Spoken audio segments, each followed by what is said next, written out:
Hi, Jeff. Welcome to the podcast. We can't wait to talk about academic conversation with you today. Looking forward to it. All right, so jumping right in, you have written a bunch of books and articles and all kinds of things about the importance of teaching kids to effectively communicate their ideas through academic talk or conversations. And specifically, you've identified 3 key features of authentic conversations.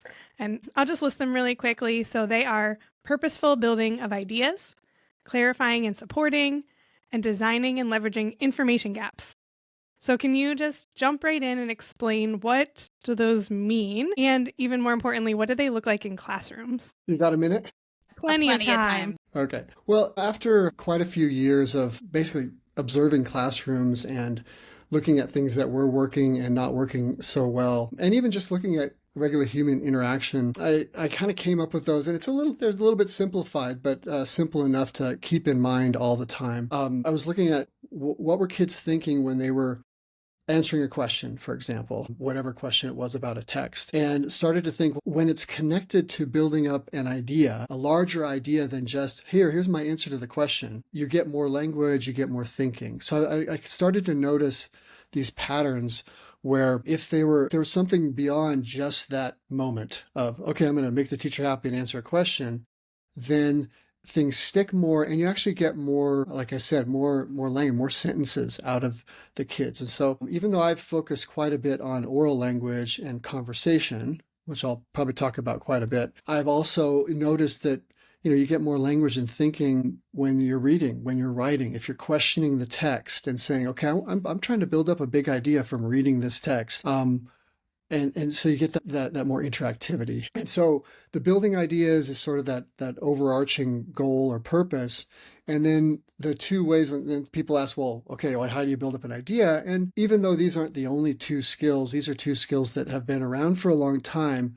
But when you use them to build up an idea, then you're going to get more out of them, right? It's like if some kid answers a question and you say, can you clarify that? And is it, why are they clarifying it? Why are they supporting it with an example? If a kid says, okay, I guess I'll support it. Here's my one example. But if they're really trying to build up an idea for the other person, whether it's orally or if they're building it in their mind, then you're getting more, again, language and thinking out of it. And then finally, the information gap piece comes mostly from language teaching, particularly second language teaching. But I realized it was so powerful for all language use and all content areas, because instead of just answering a question for points, they're actually providing information to someone who needs it. So for example, an information gap is where someone has information, but the other person or persons don't have it and need it or want it. So those are the kind of the conditions.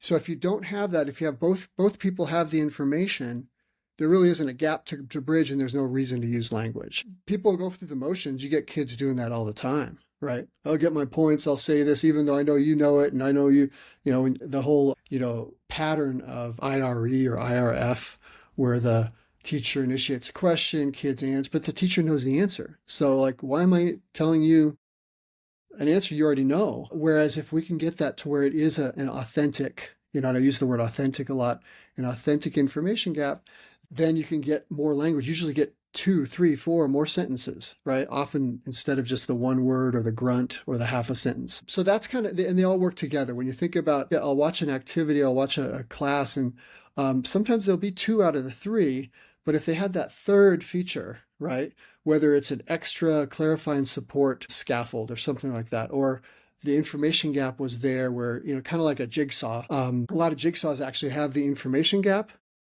but they're often missing the other 2, which is extra clarifying and supporting, and also idea building. So that's kind of where, where they all work together, and they feed into not just conversations, but they feed into other uses of language as well. Yeah, you had me I'm thinking of classrooms. Hopefully most classrooms don't look like this anymore, but back when I was in school, the way that conversations usually went was like a teacher had a question in mind with an answer, like you said, and you called on students until you got to the right answer, right? They just like try it again until you get to the right answer. And I think that can often be like the way it goes in school. Like students are ready to or they think they just need to give the right answer. And so I like the things you're thinking about, or you're talking about here, which get to that, like you said, authentic conversation, like reasons to really talk and not just give that right answer back and forth that often can happen in school. Yeah.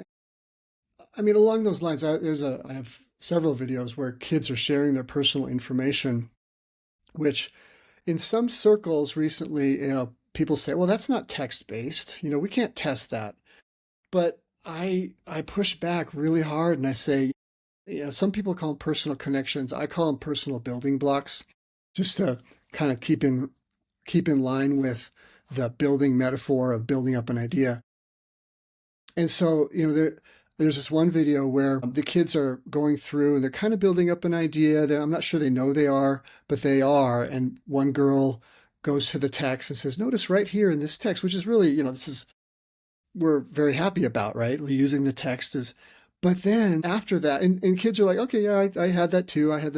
But then this kid shares a personal story about his grandma or something like that, that relates very well to the power of music, I think was the video. And that's when all of a sudden you everyone, like, not only at the table with the kids, but also when I'm, presenting and I use this video, they're all listening much more intently than when the girl was pointing to the text. They're like, oh yeah, I like that. That's great. I know we have to do that.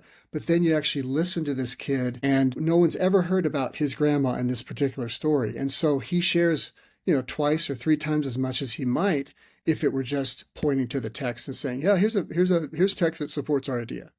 So, I mean, what I'm saying is, like, you want both. You want the school or the text building blocks, but you also need those personal connections and building blocks, which create that information gap, right? Or bridge that information, because there's almost always authentic information gaps if you're talking about the personal stuff. That's such a powerful story. That helps me a lot too, because I feel like I have the kind of this old way sometimes in my head of thinking about like personal connections. I remember like having those sentence stems, like, and students would say, I would like to make a personal connection.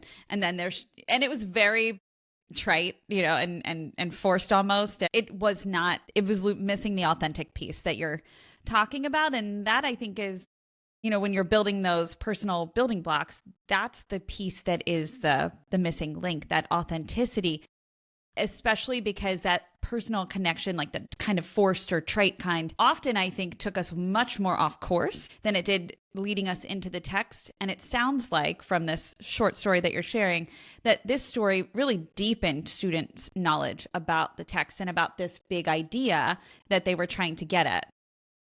Yeah, I mean, again, this particular classroom, I'm not sure if they were, because you almost have to really hyper focus on idea building, and that has to be, more obsessive than a lot of people want to go for. But the more that for example, the more that those other kids are realizing, you know what, I'm building up this idea, and this boy who's sharing, this our group member who's sharing is helping me build up this idea that's coming from this text. Maybe it started with the text, but then they're going to listen more. Because I mean, one of the things that we see it in adults and kids all over is, and even in my training sessions, right, is that mentality of someone's just sharing over in the side of the room, and I'm thinking about other things, right?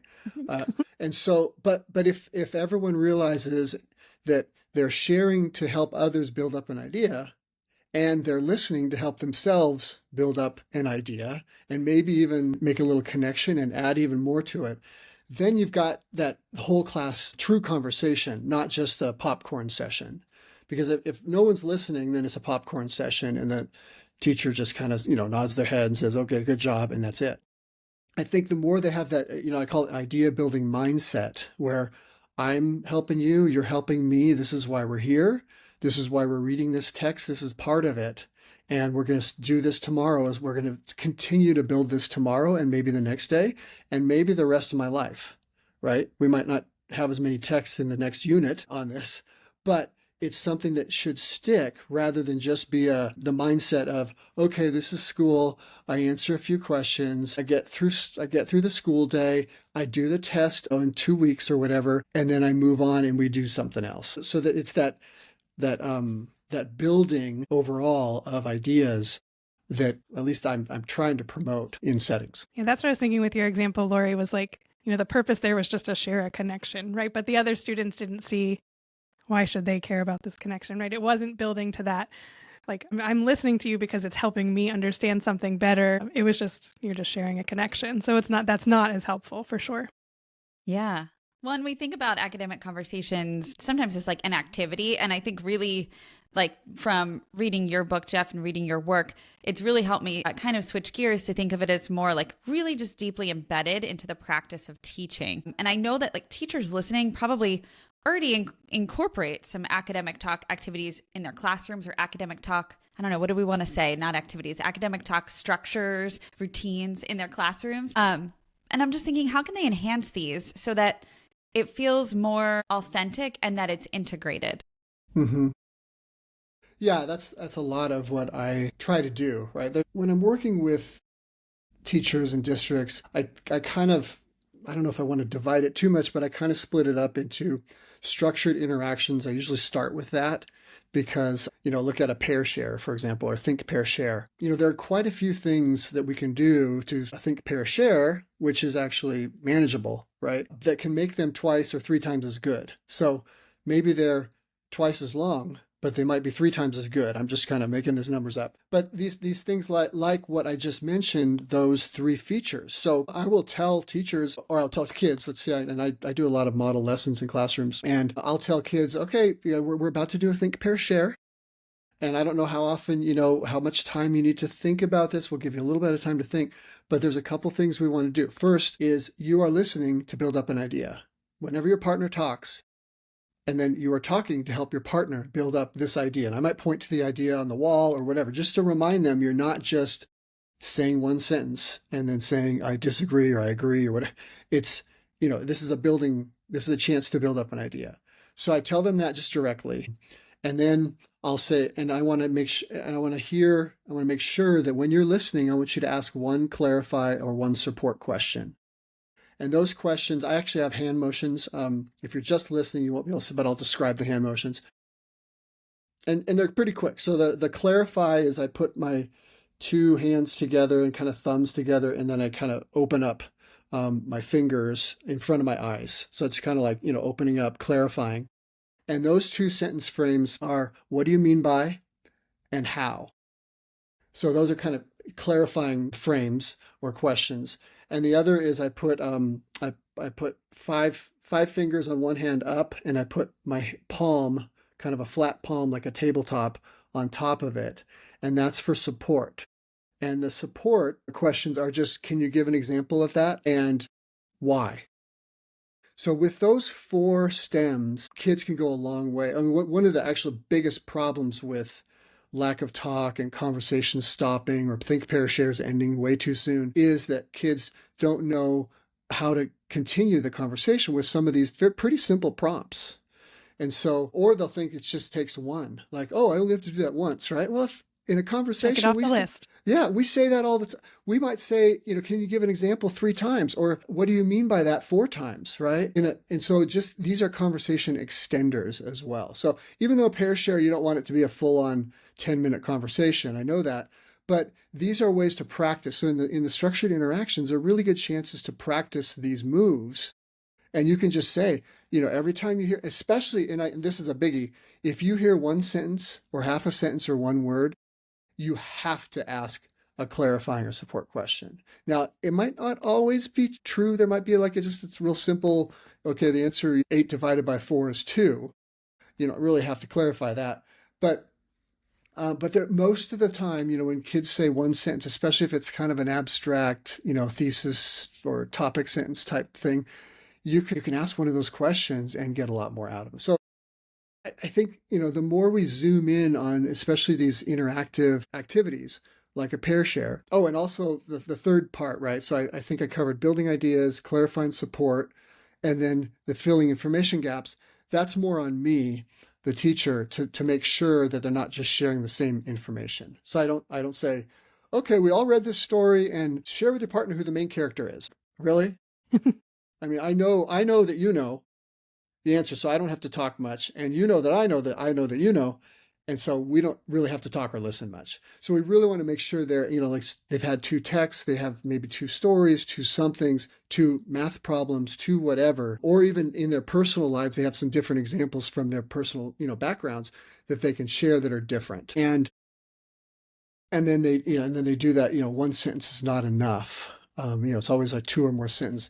And usually, teachers are pleasantly surprised, and even the kids are like, okay, yeah, I like this extra stuff done to the pair share because I get to know my partner better, or it's allowing me. I do like to talk, but if I don't have the skills or tools or even these simple ones to do, it doesn't happen. Yeah. Oh, Jeff, I love thinking of this clarifying and supporting and having these sentence structures and then the information gap too, and thinking about like how all this is in service of building ideas. Because I think as you were speaking, I was thinking, okay, so why are we doing this routine? Why am I having students talk right now? What is this structure serving a purpose for? And I think when we think of it in service of the bigger picture, that does really help not only place where and when I want students to have these experiences, but also what I am hoping for in terms of the outcome of building some more ideas here and what they're in service of. So they might be in service of preparing for a Socratic seminar, or might be in service of preparing for a writing task, or both, or many other things. So I love thinking about it with like that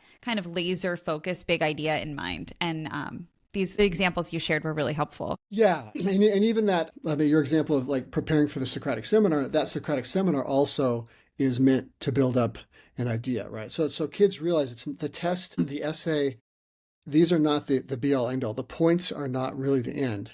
We will give points, and that's kind of secondary, but the primary purpose for what we're doing, there's 2 primary purposes. One is to build up an idea in our head, and I'll give some examples in a second because I might want some of those.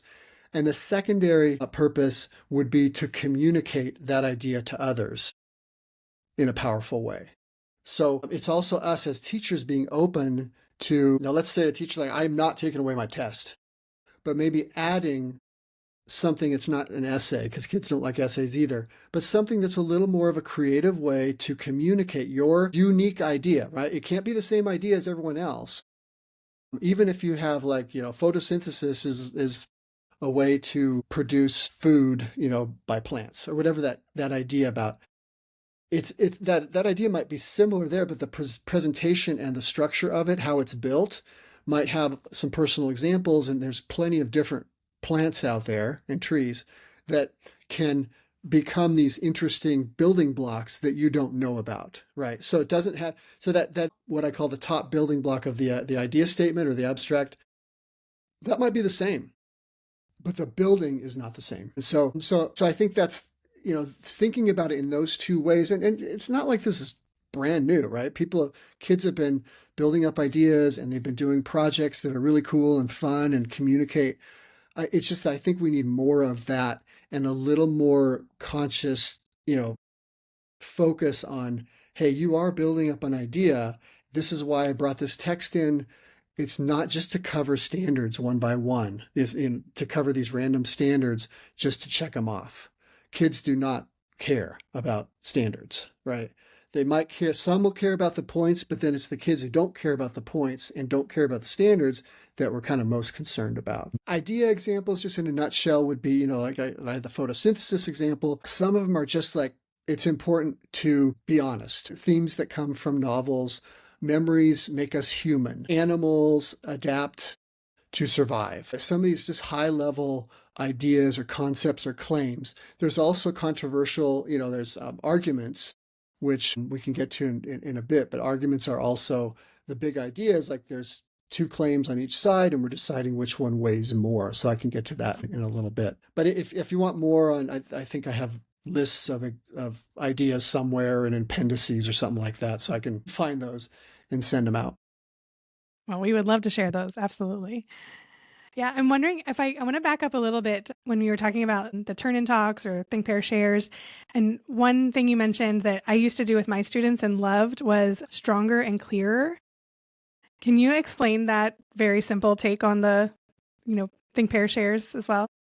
Yeah, I mean, like you're saying, it's kind of a modification of both the pair share, but also a give one, get one, which you've probably heard about. It's It's sort of a give one, get one souped up on steroids, or like a think pair share. It's basically 3 pair shares in a row. And each time, though, the kids like borrow, well, first of all, they get practice. Let's say in the first pair share, they get to practice. It might come out really wonky, unorganized, not a whole lot there. First draft. The first draft. This I call it an oral first draft. And then the second one, the trick here is between first and second and third, the teacher pretty much every time has to say, this has to be stronger and clearer. And maybe there's a little time for note taking if you can fit it in, just something, because if you don't do that, they say the same thing each time and it becomes just a give one, get one.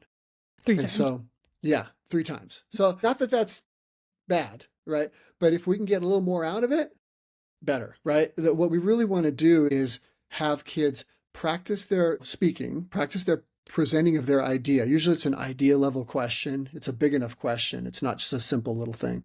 So they practice speaking, and then they read the other person's eyes. They listen to any questions that come back like, well, what do you mean by this? So if I say something to Melissa, the first time, and you say, well, what do you mean by that? Like, and I can tell you really don't understand it. I clarify it for you. And then in my second partnership, maybe I'm with Lori, then I don't use the first way because it doesn't work with humans. And so I go the second way that you started nodding your head. And you said, no, I get it. So I go that way. So then, it gets a little better with Lori. And then maybe my third partner, I've started to really, and then I get ideas from both of you because you have shared with me too. So I add those. That's why it becomes stronger. Stronger is the more the content, the examples, that, and then the clear would be anything I do with language or organization of the message. So I don't, you don't want to heap too many tasks on kids, but what's nice about the brain and the language use is the more we are face to face with someone who we can tell is kind of responding, understands or not, the more the brain kind of gets used to, okay, this is what I got to do to communicate. But if we don't allow that face-to-face time, and this is 3 pair shares in a row, I know it's tough to even pull off 1 pair share in a lot of, time-tight classrooms. But this is a great way if one of your goals is to really get more kids in front of each other and talking, even if it's not perfect. And I always tell people, even the first 5 times, it is not going to be perfect. Kids are like, what? I have never done this before in my life. But after they get used to it and they start getting to know kids, I mean, part of this is also relationship building in the classroom, right? Social skills and relationship building, because you don't get it from whole class discussions or even small groups, right? Some of the kids that we're most concerned about, they do not get that kind of talk and listening practice in a group of 4. So some of it is also, trying to moving kids into, it's a little bit, uncomfortable. Most of us, most of the people even the teachers in the trainings, they don't want to turn to a partner and they don't want to say things twice or 3 times. Like they don't want to stand up, but after they do, they're really happy about it, right? They get to know some other people. And so there's just a lot of positives from that particular activity.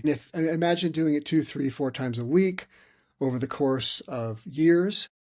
What that does for you. I often tell people one pair share, you'll might listen in and you're not impressed, right? It's like, it's just one little snippet at a time, but over time, over a year, you might even not even see it this year. And you might not see it with these kids because these kids might move on, but over the course, the school is really pushing for, building up this face-to-face practice time, especially on, academic-ish topics. They don't always have to be on academic topics. But then you're starting to build up that set of skills because it only comes from practice, right? It's a little bit like a sport, right? You can't just sit in a classroom quietly the whole time and learn about basketball and then go out and expect to be an awesome basketball player. But I think that's kind of what we've been doing to kids, right? Oh, our reading and writing scores are really low. We have to spend, 6 hours a day on reading and 6 hours a day on writing when, and the talking is just going to be shoved aside. So. Yeah, when we know that that's the bridge. Yeah. And foundation. Yeah. I love thinking about too, like you didn't say it in this way, but this idea of failure, like we need to be able to, what I'm hearing you say is like this example, stronger and clear. The first time's not going to go so great. And then the second time's going to probably also be a little bit challenging. But we need to fail in order to learn here. And in this case, failure is teaching kids like it's okay. It's okay to kind of fumble around a little bit. And I love that you broke it down. Like stronger is the content and the examples, and the clearer is the organization of the message, so that we can help kids see like, I actually am really good at providing some content, some examples. I'm kind of struggling with getting my message across. And so we can like give them some concrete feedback and help them with some sentence stems, with some specific structures to support them so that they have tools to use to improve, just like you said, just like a sport, right? When you're teaching that Exactly. free throw, there's an acronym for it. I don't know what it is, but there's an acronym to teach that. We're helping them build, I think it's BEEF or something. We're helping them learn it up. Exactly. Learn it up. Well, and I have a good example also, another video where this girl, they're sharing animal adaptations. She shares something about claws in the first pair.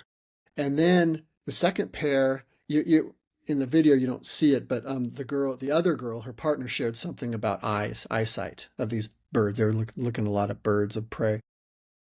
And so she shared with her second partner about eyesight because she got it from her first partner. But she didn't share about the claws. And then in third partner, she starts sharing about the claws and the eyesight. And then a kid asked her, well, what about, how do owls use their talons or something like that? And she hadn't used the word talons yet. But she used it a couple times in her answer with that third partner. So even though she probably knew it back here, it wasn't part of her, speaking vocabulary, normal speaking vocabulary, until she kind of heard it and then responded. And it wasn't in a full class stressful situation. So again, it's still kind of messy, and it's going to be messy. And like you said, I put failures in quotes here, but it's a messy business. But the other nice thing about the Stronger and Clear, it actually is a kind of a small example of what we do in life. Right. We, over time, it might be this week, and then I have a conversation next week, but we do this every time we talk with someone. We're trying to be clear. And I think that's the thing that is sometimes missing, is that every time you talk to someone, your goal should be to be clear. No one purposely muddies up their, if they really want their message across, they don't purposely muddy it up or limit it. Right. Especially if I want to get my message across. Absolutely. Other adaptations would be kids can use, other languages. They don't have to, it doesn't have to be in English. This is about communication, period. So if they're going to draw something, act it out, use other languages, emphasize their, stress certain words or syllables.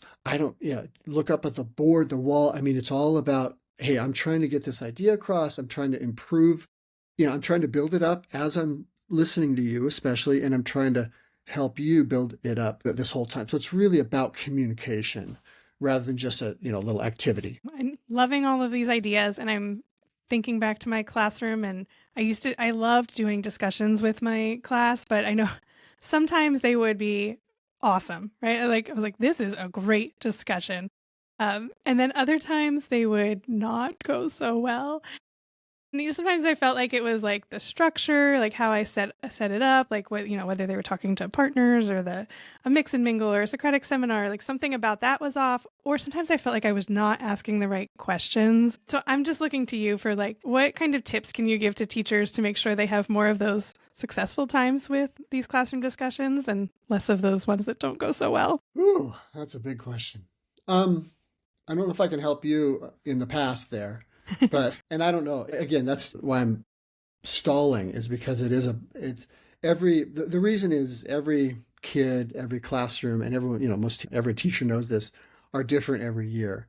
And so a classroom discussion is one of the most, let's say a productive for everyone classroom discussion is one of the most challenging things that can happen. So, a couple things that have worked and might work would be break them up into pairs every few minutes or so, because a full-on, and I understand you could have a nice long 10-minute discussion that's really about deep topics, but the more kids break up into pairs and process something, whether it's whatever question comes up, the more they're going to actually think, because there's going to be half the kids that'll probably be checking out at any given moment.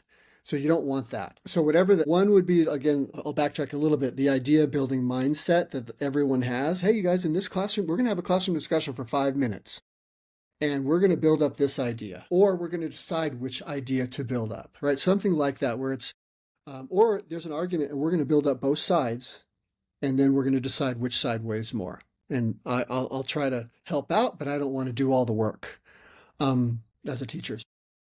I would say making sure that idea building mindset, breaking up into pairs about every 3 to 4 minutes, just because of the attention span. And that includes high school, right? It's not Thank you for saying that. Yes. It's not like they're older and suddenly. And so that includes high school. And then I often try to have them do something, I'm not really big on really long word-based notes, but some kind of keeping track, maybe filling in a graphic organizer that I have one that kind of looks like a building where the big idea is on the top. So filling in what they think are both big and medium size and even maybe small building blocks. So if like a really major example comes up, like that's a big building block, and I'll give you a little bit of time to fill it in. But always with I'm trying to, and this is idealistic thinking, but always thinking this idea that you guys are building here, that you're writing down, this is for you. This is not for points. You're not going to turn this in. I hope you stick it in the back of your binder and you keep building it during this year and next year and the year after. But this is for you. Okay. I'll give you a little bit of time beforehand. And this is another strategy for that discussion. Fill in some building blocks, both clarify and support building blocks that you think you might want to share. Right. So taking those, and so then more kids have a chance, and now share it with a partner. A couple, then they get their talk time, and then the partner, hey, partner, validate, highlight some of the things that you hear, so that maybe your partner will share them. Right. I'm not going to say, I don't want you to raise your hand and say, oh, Jose has this really nice idea here necessarily, right? Because sometimes that puts them on the spot. But having those, kind of those little scaffolds, the notes, the full-on 10-minute, 15-minute discussion, I know they happen, they're beautiful, but they're hard to come by. And then you still don't know what half the kids are thinking because you can't have all 30 kids share. Yeah. Well, it's also like unrealistic in a lesson to be taking 10 to 15 minutes of a lesson unless you have prepared for it and it's something very specific, like you're building up to a fishbowl or you're building up to a Socratic seminar. The way you would build up to those would be what you described, right? You're talking every few minutes and then you're writing as well. So you can, like the teacher's transferring the learning to the students by having students talk, and then students are tracking their own thinking and learning by having them write. So you're going back and forth between those two so students can really internalize what they're thinking and what they're learning. Right. And emphasizing again back to that personal building block. I mean, it's just saying, if you think we know all this stuff, then don't share it. If it's just something, now, if it's something that you think you want to highlight from the book that you really liked and why you think it's an important, that would be shareable, right? Then, but if you're just answering questions just to participate and get your participation points, we don't really want it. We want stuff that helps us all build up ideas, right? And so that, I know that's idealistic thinking. I also apply this a lot to writing. And I say, this rubric is not for points. This rubric, I want you to think of the rubric as a guide to help you communicate through your writing better. And the more we can get kids obsessed with that, I know this is idealistic, okay? Because I know some kids are going, I don't care about communicating. I just want to get my points. But the more we can push for, hey, this is going to help you write, and writing is important in life. And the better you communicate through writing, the better your life is going to be. And so, and you have some great ideas that are unique, so we really want to know, I want them to be as clear as possible to whoever's reading it, not just me, the teacher. I am going to read it, but you know what I mean? So I'm just trying to get beyond that. Okay, here's a rubric. What do I got to do for points? How many of us have heard, how many paragraphs does it have to be? Oh, yeah. How many sentences? How many sentences in each paragraph? How many words in each sentence, It's like you lived at my house last summer when we were doing the summer writing assignment. Exactly. I had a lot of those talks. Yeah. This is for life. We're learning for life. Yeah, and even that's not, yeah. So, but part of that's also on us. It's saying, it's it's having kids come up with these unique ideas that they need/want to share. That like, this is a unique idea. Yeah, this is really cool. And that's why sometimes you will get, I mean, kids who are somewhat interested in stories, they will write a story because they know that no one else has written this story. So there will be a lot in that story. But then if you get a 5-paragraph essay, some expository essay, you're not going to get much because they just think, well, you already know all this, right? The teacher, you already know all this. So I'm just covering my points here. So it's really shifting that somehow to, no. Writing is communication. It is an extremely powerful way. And I know you've got AI out there, right? I know you can just put a little prompt into AI, but AI does not have the personal building blocks that you have. And so, yeah, you could come up with some generic, textbooky description of this and break it into 5 paragraphs and turn it in. I know that, but that's not what I want. I want your unique idea with your personal building blocks in there. They still might use AI, but at least it's a little more personal, and at least they have to process it. They can't just, okay, I'll just print it up, turn it in, and never even look at it, right? We hope. And Jeff, earlier you brought up opinions, and I'm thinking like, asking students to share their opinions and all the why. That seems like it would be a pretty powerful, like you're talking about, like a reason to do this, a reason to talk, a reason to write. If they're writing and supporting an opinion versus, like you said, just kind of telling something back to the teacher that they already know. Do you want to talk a little bit about the opinions? Well, yeah, I'll lead into that with this concept of intrigue that I've been kind of playing with / pushing the last few years. The nice thing about arguments, and I'll use the term arguments instead of opinion right now, but the nice thing about arguments is that you don't know what the result is. It's a little bit, again, back to basketball, a sport. It's a little bit like a story. It's a little bit like a science phenomena or experiment. You just don't know exactly what the ending is, and it actually gets you a little more interested. I mean, the term engagement comes up all the time, right? In classrooms. And sometimes it's not that engaging. You go to learn this standard, this standard, this standard. You got to learn it. You'll answer a test question on it. And so none of that seems very intriguing to me. But the nice thing about it is if we can get argumentation in there, not that it's always, you can't always fit it in there, but if it can fit into certain things, then you have this competition and you don't know who's going to win, right? Or which side is going to win. And you might decide this side wins. I might decide this side wins, right? And it's okay as long as we can argue why. And so what I've been trying to push, and it's been really well received and teachers are liking it, is this argument balance scale, which you can imagine what it looks like. It's just a crossbeam, and then you build up each side. So one side is a claim like the internet is making us smarter, right? Yes, no. You build up the yes side, you build up the no side, and then you have examples from, texts that you've read or your own personal life, that kind of thing. And we would do this together. Either there's a group of 2, a group of 3, and then we would decide which side weighs more. So the catch here is that most kids are used to being asked right away, what's your opinion? And I tell them, I say, I don't want to know your opinion. At the end, at a certain point, either when you write it down or we have a discussion at the end of this unit, and still that might not be your final opinion on this matter for your life. So, all our whole lives, we are kind of doing this up and down with the balance scale, depending on new information that we receive. So be open. In fact, I tell this a lot. I say, music to my ears is when a kid says, which side should we build up first? So what that means is it means that they parked their everyone has an initial opinion. I have one about everything, but I park it back here, right? And I say, this is an initial opinion. And it sounds like we're going to be doing some building here on both sides, right? Now, if it's just like, oh, what's your opinion on this? And we're never going to revisit it again. Okay, well, then but for the most part, I would want a kid to say, well, I don't know enough about each side of this. I need to build it up. I need to read some stuff. We need to talk. I need to watch videos, whatever. And so just that being able to, instead of saying, well, my uncle said this last night, so that's why I think this is the right, So it's building up both sides. And you can imagine, like, when, let's start with, so Melissa and I are building up both sides of that question, is the internet making us smarter? And so, again, we're not saying which side we think yet.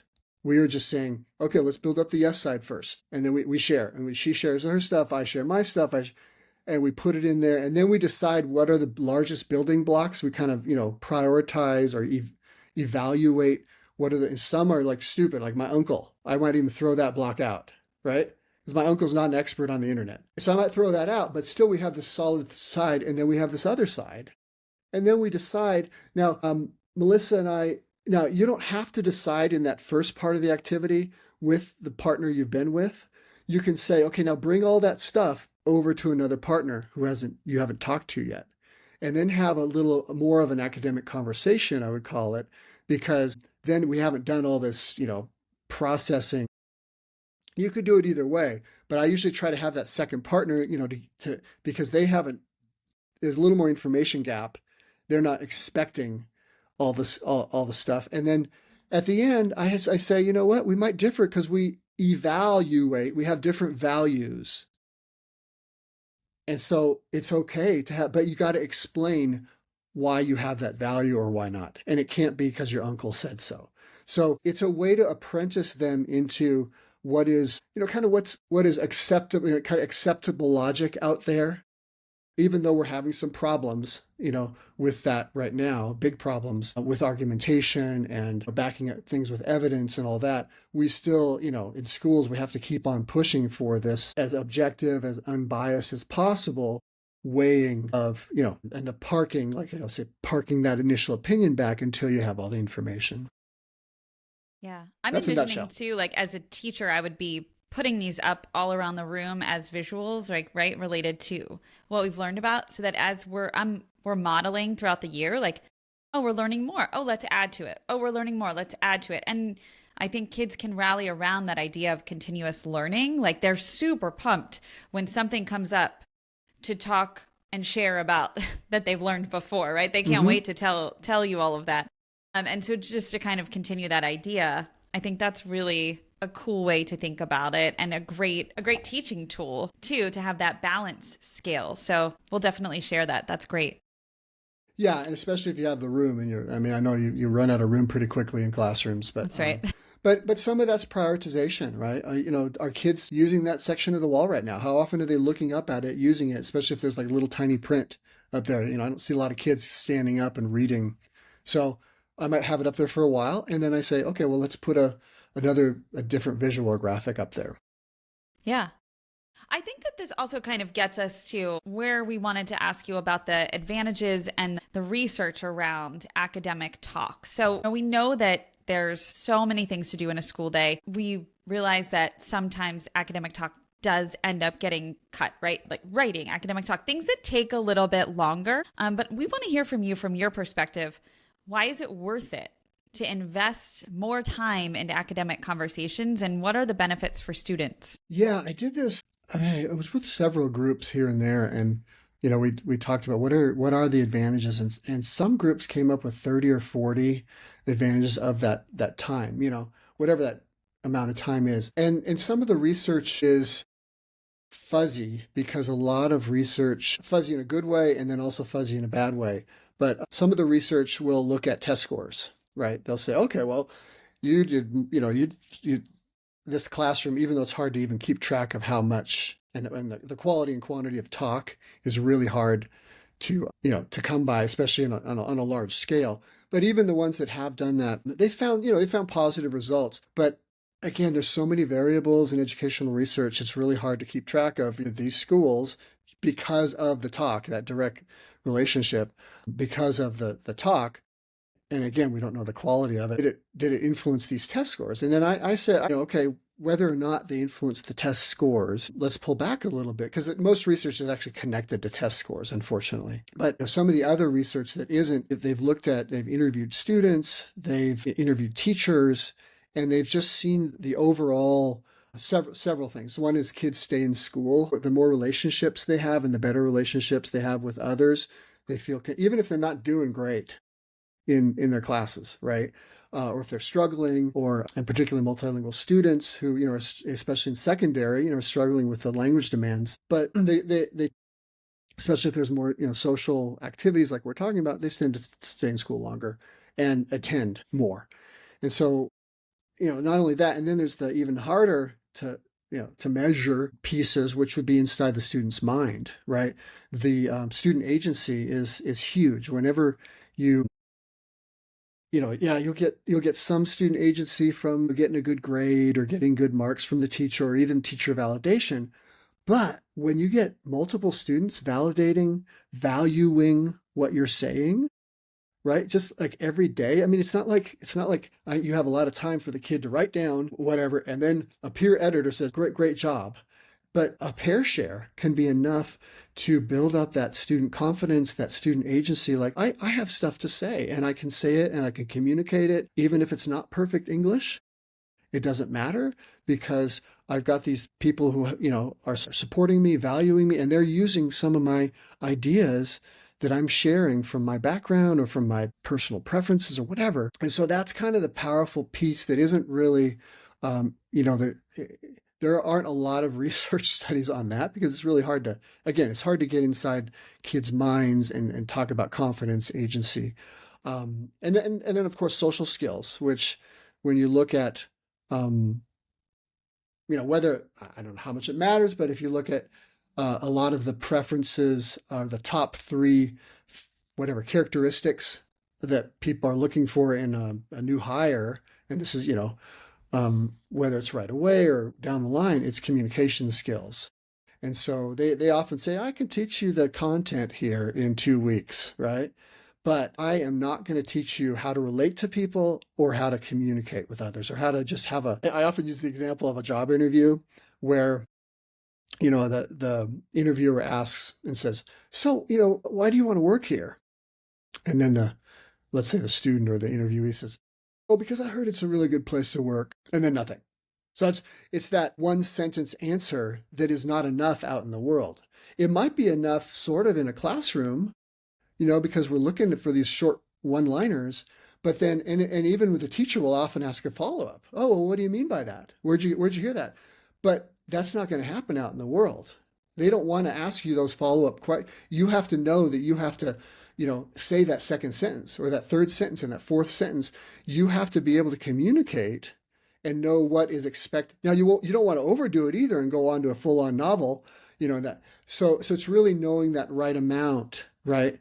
And then also not just that, but the facial features, the smiling, the warmth, the back channeling, which would be like, saying, oh yeah, great, yeah, oh yeah, like say more, that those kinds of little things that actually end up adding up when it comes to face-to-face communication. So good. Yeah. I'm thinking evidence, elaboration, Mm-hmm. examples. Like in your question, I'm like, okay, so that's how, if I were to be working with a student and they're doing that one sentence, okay, so they need some prompting to get to that next piece to give a little bit more, but so helpful. And I love the adult context of it because it does make such a difference when we think about it as adults and how that translates into the real world. That's a great example. Well, Jeff, this has been amazing. I'm wondering, is there anything else that we didn't talk about today that you think is really important for our listeners to know about? Really, I think, the only thing I would say is that believe in the messiness and the loudness of the interactions, but believe that even in the moment, they might not see like, you might have, 3 jokers in the back corner, messing around, but all these other kids are talking, just even though it's messy, believe in the process of having kids talk to one another, and really they will thank you in the end. Maybe they might not directly thank you, but they'll thank you in the end for pushing them to talk, to engage in high quality and high quantity of talk. So I think that's all I can, even though it's not in the curriculum, that's another challenge is I know fitting it in is not easy, but it is going to be worth it in the long run, especially over multiple years. If kids don't just have it 1 year, but go to a second year and you do this too? Oh, okay, whatever. And then, but little by little, they, over 3 or 4 years, suddenly they're talking way more. I kind of look at it, like way more if they're saying 2, 3, 4 sentences in a pair share versus one sentence, over time, it really adds up. So a lot of this really adds up over time, even though you don't always see necessarily in test scores or necessarily in that one short amount of time. Well, we That's it. cannot thank you enough for sharing all of this great information, having such a good conversation about conversations. But I read your book and used things from your book in academic conversations years and years ago. And I have your new book right here that I'm digging into, Next Steps with Academic Conversations. And I'm just very thankful for you coming on to share some of those things with us today. Thank you. Well, it's been fun. My pleasure. I appreciate everything you. Do you ever feel like getting your students to share their ideas or engage in conversations is harder than it should be? You're not alone. We all want our classrooms to be spaces where students learn from each other, not just from us teachers. We're so excited to have Jeff Zwiers on the podcast today. As a leading expert on academic conversations, he'll break down the key features of authentic communication and share simple strategies to enhance the academic talk routines you're already using in your classroom.